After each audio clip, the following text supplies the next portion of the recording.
টানা ৪০ দিনের যুদ্ধে মধ্যপ্রাচ্য জুড়ে ব্যাপক প্রাণহানি ঘটেছে। এই সংঘাতে অন্তত ৬ জন বাংলাদেশীও প্রাণ হারিয়েছেন।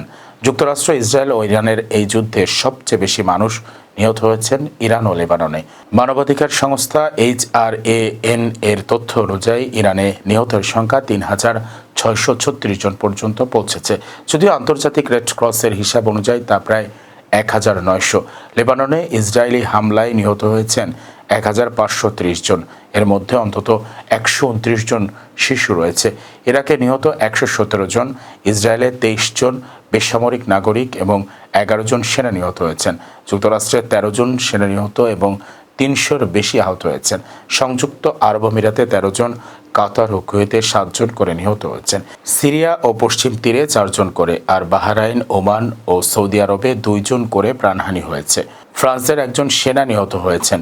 সংঘাতের পর ২ সপ্তাহের জন্য যুদ্ধবিরতিতে সম্মত হয়েছে সংশ্লিষ্ট পক্ষগুলো।